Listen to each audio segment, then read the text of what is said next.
மகாநதி சீரியல்ல அடுத்த வர எபிசோட்ல சாரதாவுக்கு கொஞ்சம் கூட பரிதாபமே இல்லைன்னு தான் நான் நினைக்கிறேன். நீங்க என்ன நினைக்கிறீங்கன்றத கமெண்ட்ல சொல்லுங்க. கங்கா ப்ரெக்னென்ட் ஆனாங்க அப்படின்னு சொன்ன உடனே கங்காவை தலை மேலே தூக்கி வச்சு கொண்டாடிட்டு இருக்காங்க.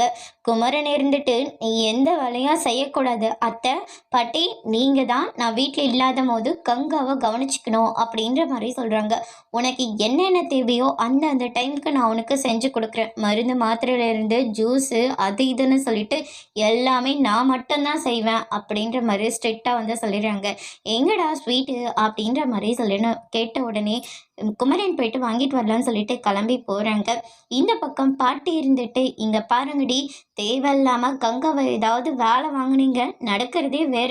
இருந்து இருந்து இந்த வீட்டுக்கு ஒரு புதுசு வாரிசு வந்திருக்கு, அதை நம்ம நல்லபடியா இந்த வீட்டுக்கு கொண்டு வரணும் அப்படின்ற மாதிரி சொல்லிடுறாங்க. அதுக்கு அடுத்ததா சாரதா இருந்துட்டு நம்ம காவேரி கிட்ட போயிட்டு மேலே தண்ணி வரல, குடிக்கிறதுக்கு தண்ணி கீழே தான் வந்துட்டு இருக்கு, நீ போய் எடுத்துட்டு வா அப்படின்ற மாதிரி சொல்றாங்க. ஆல்ரெடி டாக்டர் இருந்துட்டு நம்ம காவேரி கிட்ட நீங்க ரொம்ப வீக்கா இருக்கீங்க, கேர்ஃபுல்லா இருங்கன்னு சொன்னாங்க. ஆனா காவேரி அதை வீட்டில் சொல்லாதனால காவேரியை வச்சு எல்லா வேலையும் சாரதா வாங்கிட்டு இருக்காங்க.